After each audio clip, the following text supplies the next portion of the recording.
So every recorded law from throughout English history, they're all stored in this big tower at the back. As for the pointy one in the centre, this is quite literally just called the Central Tower. Admittedly, not the most creative title, but there you go, that's what that is.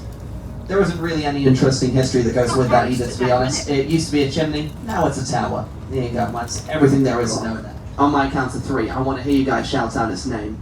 Ready? 1, 2, 3. Big Ben! Big Ben, so close. Elizabeth Tower was the answer we were looking for, but Big Ben is a very good guess because it does exist. It's not the tower though, it's the bell inside it. So whenever you hear that thing chiming away, you are indeed listening to Big Ben. You just can't see it from the outside. So there you go, your first shocking plot twist of today's cruise. But there you go, a fun fact nonetheless. By the way, we're going out with the tide at the moment, so our journey out is going to be a lot quicker than our journey back. So if it looks like I'm missing lots of buildings out, don't worry, I will get them all on the way back, so we'll just make sure they get those for the second half of our journey. To commemorate the millennium in the year 2000, it's obviously become a very distinctive landmark on the skyline, but also a very romantic place in London. Since it first opened up, we've genuinely now seen over 6,000 marriage proposals on top of the London Eye. Wow. Yeah. We've also seen 14 rejections in that 6,000 though. And just so you're aware, if you get rejected on the London Eye, it takes half an hour to complete a rotation. You're obviously locked in that pod, not only with the person that rejected you, but also an audience that witnessed the entire thing. And there's an automatic photo which goes off at the end. And yeah, I'm sure you're not going to want that back afterwards, so just make sure you know your answer before you go up there. To your left-hand side, this building with a green roof on top is the home of the UK's Ministry of Defence right there. Most of the building is invisible to us currently. Now, most of it is under the Parliament, so rest assured, if we ever had a nuclear fallout in London, don't worry, all the politicians and the royal family are going to be lovely and safe. For you. They don't invite us, but good for them. About time they got some special treatment, really. Well, now, we made it to your next bridge. We got some more waves here. Hello. Yeah, good stuff. And now we got another one coming up. Let's go again. 3, 2, 1. Hello, second bridge. And yeah, there you go. Now, if you guys want to keep looking to your tiled roof on top over there, that's the home of the Savoy Hotel. Ooh. It's London's first ever purpose-built luxury hotel. Now, if you guys fancy treating yourselves and staying in the Savoy whilst you're here, just a heads up for you, the Royal Suite is going to set you back £18,000 a night, with a 3-night minimum stay as well. Now, I know that sounds pretty expensive, but included with that price, you'll get your own butler, you'll get your own chauffeur, and unlimited 24-hour access to your own personal therapist. Oh. Then again, if I just dropped 18 grand a night on a hotel, yeah, I reckon I'd probably need a good therapist to talk to after that. So, yeah, quite an essential service, really. Now, Waterloo Bridge is the next we are making it to today. Longest bridge spanning this section of the Thames. We're at the widest point of the river now. Aww. Hopefully means a good distance of waves will acquire. Hello up there.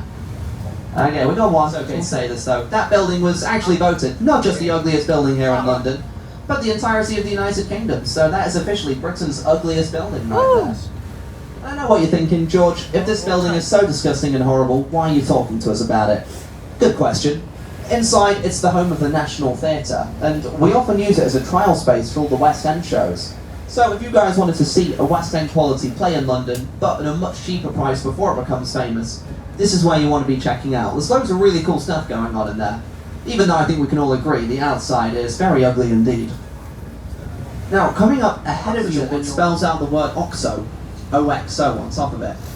Now, for those of you who don't know OXO, they're a very popular company here in the UK that essentially make all these little cubes of beef dust that you pour hot water on, and then they turn into gravy. It really is the height of British cooking. And they used to make those cubes in this warehouse, but they ran into a problem because on the River Thames, it's completely illegal to advertise on the skyline in any way, shape or form. And of course, the very first thing OXO did as soon as they moved in was construct that tower, which clearly says OXO directly on top of it. Obviously, they were breaking that advertising law, so they got taken to court over it. But they ended up completely getting away with it, because they hired a very clever lawyer who just simply argued, no, Your Honour, that tower doesn't say OXO. It's just a bunch of random geometric shapes we ordered for our windows that coincidentally happen to come in the shape of a circle, across, another circle, which, you know, admittedly just so happens to also look exactly like the word OXO. But you can't punish us for the shape of our windows, that's not illegal. And the judge actually believed them. So to this day, that's the only legal piece of marketing that you'll see on the entirety of the River Thames. Now, just before we go under our next bridges here, to your left-hand side, you'll have probably spotted your first views of St. Paul's Cathedral right there. Definitely one of the most significant buildings on today's tour. That's the 5th different version of St. Paul's we've had over the years, though. The version that stood before it was a lot bigger than the one you see today. At the time it was destroyed, it was the tallest building in the entire world, but it was burned down in the Great Fire of London, which took place in 1666.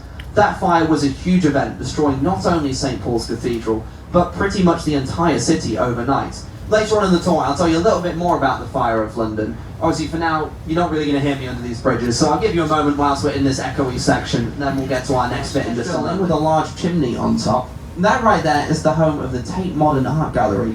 It's the single largest collection of modern art in the entire world, and it's completely free to visit. You don't have to book in advance either, so you can literally just turn up, walk straight in, spend as long as you like there. Really for you. You know, I get it, it's a bit confusing or a bit hard to start making sense afterwards, so it's a good approach to take in my experience, really. Now, over to your right-hand side, we are now about to pass Shakespeare's The Globe Theatre right here. This isn't the original, it is just a reconstruction, but a completely identical remake of the old Globe that stood there during Shakespeare's time. So it's a great way to see some Shakespearean plays exactly as they would have been viewed during Shakespeare's time. It's really affordable as well. It's actually only £5 a ticket to watch shows in there, but just note that it is a standing section and open air. Some Shakespeare plays, I mean, most of them don't have intervals, and they can go up to 3 hours long. I'll be totally honest, if you're seriously going to make me stand up outdoors for 3 hours straight watching Shakespeare of all things, personally I think you should be the one to pay me £5, not the other way round, but if you are a fan it's probably worth checking out, but if I'm being totally honest, Shakespeare's boring. There's better things you can do in London, I wouldn't recommend going. Oh, now we're about to pass into Southwark Bridge. Oh, look at that, they're waving first, hello! Look at Tavern. We won't have much time before we go under this bridge, so I'll tell you about that pub on the way back, because there's quite a lot of interesting history behind this. Real-life former pirate ship over here. Now, this is called the Golden Hind, and it's the very boat that used to belong to Sir Francis Drake. So it's a very iconic vessel indeed. It's actually said that this was the very first boat to completely circumnavigate the globe, so it's seen some very impressive achievements indeed. Also on your right-hand side over here, we have Southwark Cathedral. This is one of the oldest Gothic churches in all of London. And just behind that church, that's where Borough Market is located as well. So if you guys wanted to find Borough Market whilst you're in the area, just behind that church is where you want to be headed for that. Now we're making it to your next bridge. Are we going to get a... no, we're definitely not going to get a wave here, are we? We'll ignore them. We'll try on the way back. But get ready as soon as we emerge from this bridge, just to look to your left-hand side. As we make our way out, there'll be a gap between two buildings, where in this gap you'll notice a tall column with a golden orb on top of it. And this right here is the monument built to commemorate the Great Fire of London. And that was the very first thing we built after the fire took place. It was designed so you could go on top of the monument and actually watch all of London being reconstructed underneath you at the time. Sounds like a nice sentiment until you learn this fact, that according to records, only 6 people actually lost their lives in all the Great Fire of London.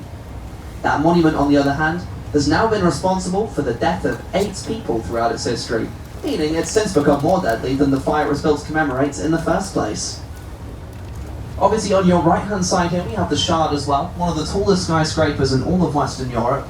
It stands at over 1,000 feet tall, and it actually marks the legal limit for how tall we're allowed to build in London. You'll notice whilst you're here that all the aeroplanes fly very low over the city, and simply any bigger than that height would literally just be in the way of all the air traffic trying to fly across London. So that's why we will never see a building taller than the Shard throughout our history. And now, directly on your right hand side, a very large battleship indeed. This right here is the HMS Belfast. It's one of the most crucial boats from all of World War II. In fact, it was the very ship that fired the opening shots in the D-Day landings in Normandy. But they later retired it in 1963, and when they first retired it, they were just going to tear the boat down and sell all the metal for scrap. Until the Imperial War Museum stepped in with an offer to buy that boat for £1. And genuinely, that's all it took to buy it. So for the same price as 2 Freddos, that could have been yours. Wasted opportunity looking back on that, really. But now, obviously, coming up directly ahead of you, of course, so I'm going to go move to the back of the boat, just so I'm not in every photo you guys take today. But of course, just make sure to keep up the good work and stay in your seats while getting those photos. Don't worry if you sat towards the back, because we will bridge. She spent the whole music video up there twerking away on Tower Bridge instead. Yeah, not very Fergalicious at all, if you ask me, really. Now, I think we're definitely going to get some good waves back here, so let's make the most of this. 3, 2, 1, hello, Tower Bridge. Oh yeah, there we go. Some very iconic waves indeed. Foggy morning back in 1952, when there was a bus driver called Albert Gunter, who was driving a double-decker red bus full of passengers over Tower Bridge. It was so foggy that he couldn't see the red light telling him to stop before he drove onto it. So he got into that middle section and quickly realised the ground underneath him had already begun rising upwards. So he had a split-second decision to make. He's got a bus full of passengers. Either you reverse, hit the brakes, wait patiently for it to come back down again, or you've made it this far already, put your foot down, hit the accelerator, use the bridge as a ramp, and jump over the River Thames. Albert decided to go for option number 2. He put his foot down. He went as fast as he possibly could. But of course, the bus is nowhere near fast enough. He went straight through the gap in the middle, tragically killing every passenger. It was a tragedy, really. I'm only joking, guys. No, he cleared the 12-foot gap and successfully saved every passenger on board. Sorry, it was too good of an opportunity. I usually wait till someone looks like they're about to cry and then I'll give you the real ending. Almost had you there. But no, generally, actually, I'll move out your way now and come in closer again, just because now you'll get some more photos. But yeah, he really did clear that 12-foot gap, not only saving every passenger on board, but makes the story even better. There was a couple on board getting married later that year, who then offered to then invite Albert as the best man at their wedding, and he even then drove them there in the exact same bus that jumped over the Thames. How cool is that? He's the only person to ever accomplish that feat in all the bridge's history, and yeah, it really was a 12-foot gap. Not too bad if you ask me. His reward for achieving that feat was a day off work and £10. Not a bad prize. I sometimes wish they'd give me that kind of prize. Now, hopefully we get a good wave as we pass back. Well, as we emerge back from Tower Bridge, let's kick things straight off with this huge castle here on your right-hand side. That is, of course, the Tower of London. Now, there's been a castle on these grounds for nearly 1,000 years now. It was first commissioned all the way back in 1066 by William the Conqueror. As we pass the castle, just take a look at the very front wall here. Now, you'll notice touching the riverbed on this wall, there's some writing that says, "Entry to the Traitor's Gate." That's not just there for show. The Traitor's Gate is a very real place. It's the actual location that criminals used to be shipped in by boat in order to be tortured and executed over there in the castle. So it's a very gruesome part of British history indeed. But now, I would highly recommend visiting the tower whilst you're here. In my opinion, I think it's one of the most interesting places you can go in London. So much cool history behind it, but what I recommend most of all whilst you're there is go look for the Beefeaters. Now, the Beefeaters are the king's personal bodyguards. They live in that very castle with the primary job of protecting the crown jewels, but also as part of their life living in the castle, they're actually completely obliged to offer you a full guided tour, completely free of charge if you go up and ask them as well. It's a genuine service they provide, and honestly, I could not recommend it enough, because they're really interesting and very entertaining people. They know everything there is to know about the castle, but as much as their tours are free, do just leave them a nice tip at the end, because, you know, I mean, you guys, you all know the legend. You know, the legend that says, if you tip any tour guide in London, you get 20 years financial success. How good is that? Woo! It's a real legend. It's a funny tour guide. You know, it's just a fun fact to remember at the end of your cruise. I don't want to see you guys missing out. Anyway, swiftly moving on. To your right-hand side, of course, we have a few more interesting skyscrapers over here. In order, I'll run you through them from right to left here. You've got the Gherkin, the Scalpel, the Cheese Grater, the Walkie-Talkie, and 22 Bishopsgate at the back. We kind of ran out of fun names by the time we got to that one, really. But now, I would highly recommend visiting the Walkie-Talkie and Bishopsgate at the back there whilst you're here. Both of those skyscrapers have free-to-go-up viewing platforms on the top floor. You don't pay a penny to go up there. Sky Gardens is the one in the Walkie-Talkie, and Horizon 22 is the one in Bishopsgate at the back. Only catch is you have to reserve a space online first, just because of the capacities and everything. But if you find it's fully booked whilst you're here, it's worth giving it a shot. If you're walking around the area, just try your luck on the door anyway, because if people don't turn up to their bookings, you are more than welcome to take them, because the space is there anyway, so it's worth giving it a try. I've done that myself a couple times and gotten away with it. Obviously, I can't guarantee it'll work, but it's worth giving a try if you do find it's fully booked. Although, I mean, fingers crossed, it's a Sunday off-peak from the tourist season. You'll probably find you'd be able to get a space up there if you gave it a go. I understand. Pretty disappointing considering how famous it is, but there's a good reason London Bridge looks as horrible as it does. I assume you're all familiar with the nursery rhyme. London Bridge is falling down, falling down, falling down. London Bridge is falling down. Okay, we'll work on it, But a couple of you got it right, we'll take that. It is a true story. You see, this one we're passing under today, this is version number 6 of London Bridge that we've had now, so it's fallen down quite a lot of times at this point. Interestingly though, version number 5 of London Bridge, the one that stood before this one, never actually fell down. And it still exists, but it's not in London anymore.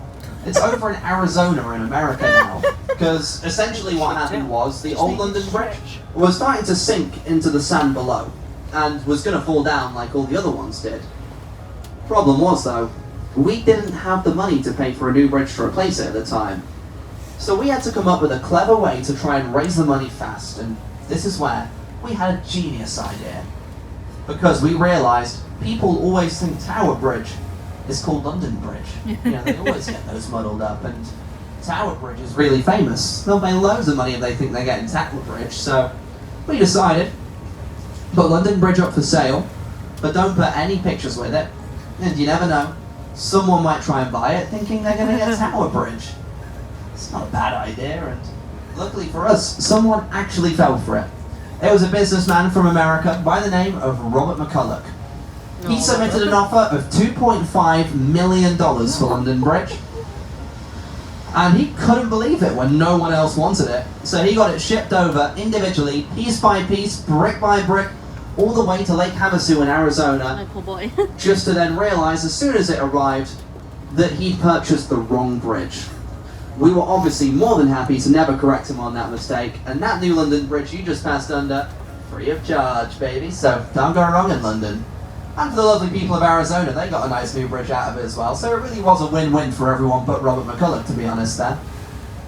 Well now, as we prepare to go back under Southwark Bridge, I'll tell you all about that pub to your left-hand side. I already touched on it earlier. I'll give you some facts about it when we get through here. In fact, there's been a pub on those grounds for over 800 years now. Shakespeare used to drink there a lot back in the day because it was so close to the theatre. Charles Dickens, the author, wrote a lot of his famous tales while sat in the Anchor Tavern.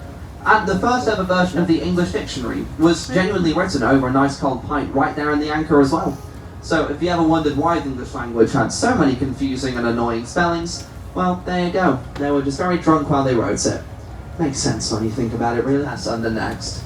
Now, the reason it acquired the name the Wobbly Bridge is because when they first made it, they did a terrible job building it. It would wobble very severely from side to side, and the wobble was so extreme that people were actually even vomiting over the sides with motion sickness. It was that bad. And yeah, you can trust me, that was a rough time to be an open top river cruise tour guide. We pulled through though. We don't get vomited on quite as often as we used to. Either way, I would say maybe put your hood up now just to be on the safe side, but hopefully we should be safe. It's not swaying too much now, we should be alright. Let's even get a wave whilst we're here as well. They're usually very friendly. Hello up there.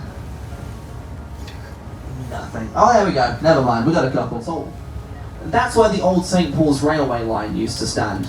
However, as we moved into the modern age, the trains began getting a lot heavier. That bridge just simply wasn't strong enough to support their weight anymore. So we stepped in and we built this new bridge directly in front of you to replace it.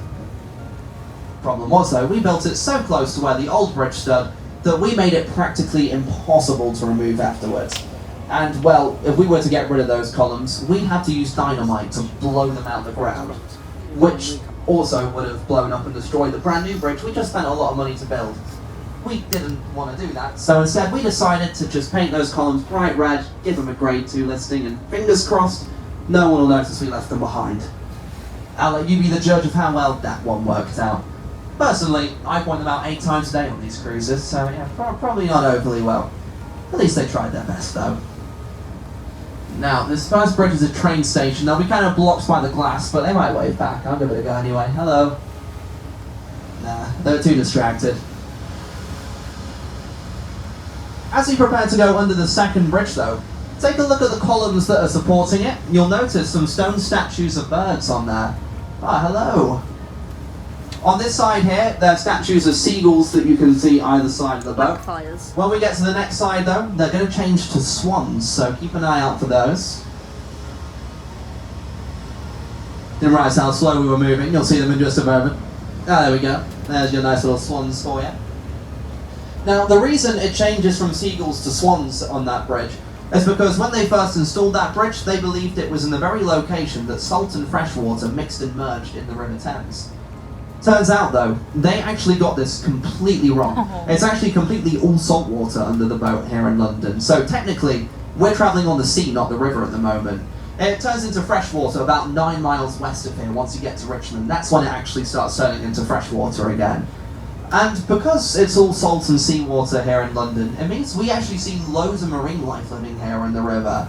Now, you wouldn't think it looking at it, but we see all sorts of different creatures in here.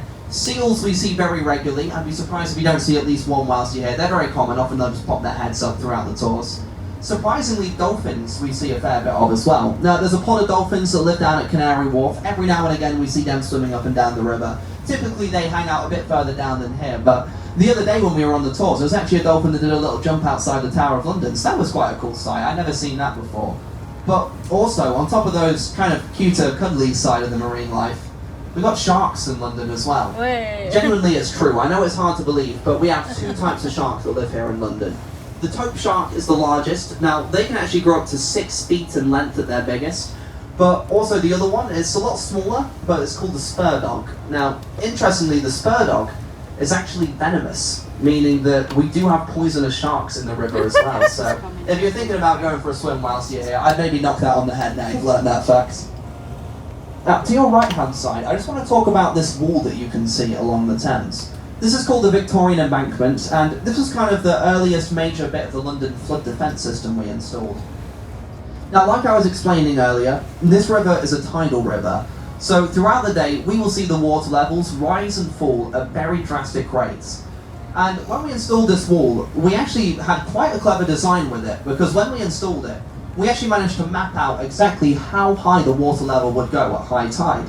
So you'll see on the wall that there's a bunch of lions' heads with rings in their mouths scattered along it. Those lions' heads are actually positioned at the maximum height the water will go up to at high tide. So we know if we ever see the water touching those lions or starting to go above them, it provides a sign to us that London is about to flood. But we came up with a good Cockney rhyme to help make it very easy for everyone to remember what to look for. So just don't forget this rhyme and you should be good to go. Now, what they say is, if the lions are drinking, London is sinking. If the water's at their mains, London's gone down the drains. And when the lions have ducked, of course, London is flooded. Just flooded, guys. It's a family cruise. Now, to your right-hand side, another building I definitely recommend checking out. This is Somerset House that you guys can see here. It used to belong to some members of the royal family, which is why it looks so grand. And it's really nice and posh inside as well. But now, the reason I recommend visiting it is because it's completely free. You don't pay to go in there. Just like the Tate, you can walk straight in and have a look around.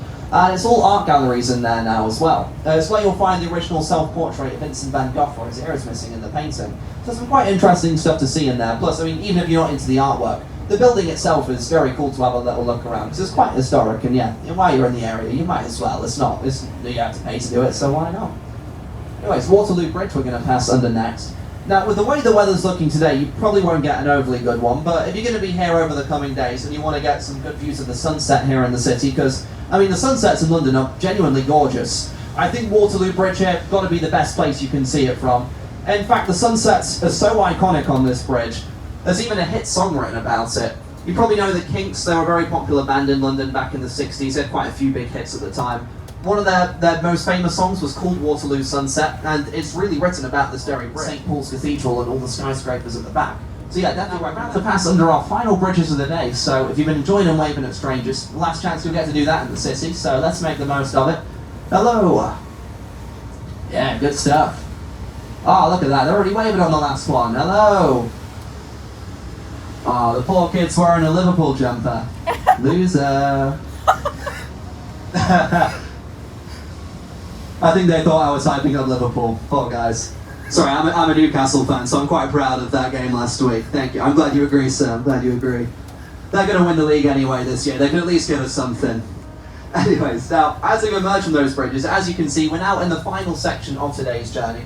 Will still be a few moments yet, though, till we're safely tied up on the pier, so don't get up and move to the exits yet. Otherwise, it's going to get very overcrowded back there, and that won't be any fun for you guys. So I'd say for now, just kick back, relax, enjoy the final part of your cruise, and as soon as it's safe to get up and move around, I'll let you guys know. But for now, just kick back and relax for a few more moments at the end. And you'll see we have some in the London Eye ticket office for everyone to use. Just the ones on the boat are no longer being used as all. Now, I'm going to very quickly